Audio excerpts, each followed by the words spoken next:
ബഹുമാന്യ വ്യക്തികളെ, കുട്ടികളെ,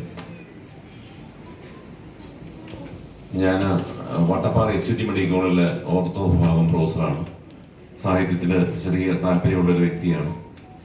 എന്നിരുന്നാലും എന്നെ ഈ ചടങ്ങിലേക്ക് വിളിക്കുകയും എനിക്ക് ഇവിടെ സംസാരിക്കാൻ ഒരു അവസരം ഒരുക്കുകയും ചെയ്ത കലാനിധിയുടെ ചെയർപേഴ്സണായ ശ്രീമതി ഗിരിജ രാജേന്ദ്രൻ മാഡത്തോട് എൻ്റെ നന്ദി രേഖപ്പെടുത്തിക്കൊണ്ട് ഞാൻ 2 വാക്കുകൾ പറയാൻ ആഗ്രഹിക്കുന്നു. ഒന്നെന്ന് പറഞ്ഞു കഴിഞ്ഞാൽ, എന്താണ് കലയുടെയും സംഗീതത്തിൻ്റെയും അല്ലെങ്കിൽ സാഹിത്യത്തിൻ്റെയും പ്രസക്തി പുതിയ തലമുറയിലുള്ളത് എന്ന് നാം വിലയിരുത്തേണ്ട ഒരു കാര്യമാണ്. പുതിയ തലമുറ ഇന്നലെ തന്നെ നമ്മുടെ TV-യിലും അതുപോലെ തന്നെ മാധ്യമങ്ങളിലുമൊക്കെ കരമനയുണ്ടായ ഒരു കൊലപാതകത്തെ കുറിച്ചുള്ള റിപ്പോർട്ടുകളൊക്കെ ഇങ്ങനെ കറങ്ങി നടക്കുകയാണ്. വളരെ ചെറുപ്പക്കാരായ കുട്ടികളാണ് ആ കൊലപാതകം ചെയ്തത്.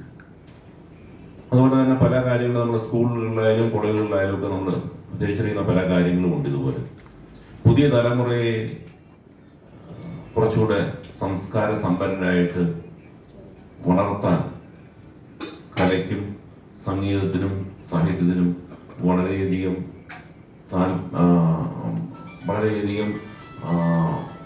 ആഴത്തിലുള്ള സ്വാധീനം ചെലുത്താൻ പറ്റുന്ന രൂപങ്ങളുണ്ട്.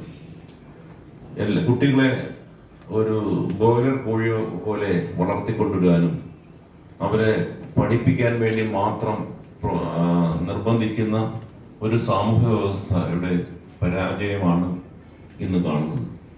കാരണം അവരുടെ ഫോക്കസ് പഠിക്കുക അല്ലെങ്കിൽ മുന്നേറുക, ഒന്നാമതാവുക എന്നുള്ള ലക്ഷ്യം മാത്രമാണ്. അത് മാറി കുറച്ചുകൂടെ മനസ്സിന് തെളിർമയും മനസ്സിന് കുറച്ചുകൂടെ ആർജവത്വവും ഉണ്ടാകുന്ന കലയിലേക്ക് കുട്ടികൾ വരണമെങ്കിൽ അവരെ സംഗീതവും നൃത്തവും സാഹിത്യവും ഒക്കെ പഠിപ്പിക്കാൻ അവരുടെ രക്ഷകർത്താക്കൾ തയ്യാറാവണമെന്ന് ഞാൻ എല്ലാവരോടും അഭ്യർത്ഥിക്കുകയാണ്. ഇവിടെ ഇരിക്കുന്ന രക്ഷകർത്താക്കളെല്ലാം തന്നെ ഈ സമൂഹത്തിനെ പുതിയ തലത്തിൽ നിർമ്മിക്കുന്നവരാണ്, ഈ സമൂഹത്തിനെ ശരിയായ ദിശയിൽ നയിക്കുന്നവരാണ്. അപ്പം നിങ്ങളെല്ലാവരെയും, ഈ കുട്ടികളുമായിട്ട് വന്നിട്ടുള്ള എല്ലാ രക്ഷകർത്താക്കളെയും ഞാൻ വളരെ ആത്മാർത്ഥമായിട്ട് അഭിനന്ദിക്കുകയാണ്. നിങ്ങളിലാണ് ഈ നാടിൻ്റെ പ്രതീക്ഷയും ഈ നാടിൻ്റെ പുരോഗതിയും ഉള്ളതെന്ന് ഞാൻ വിശ്വസിക്കുന്നു.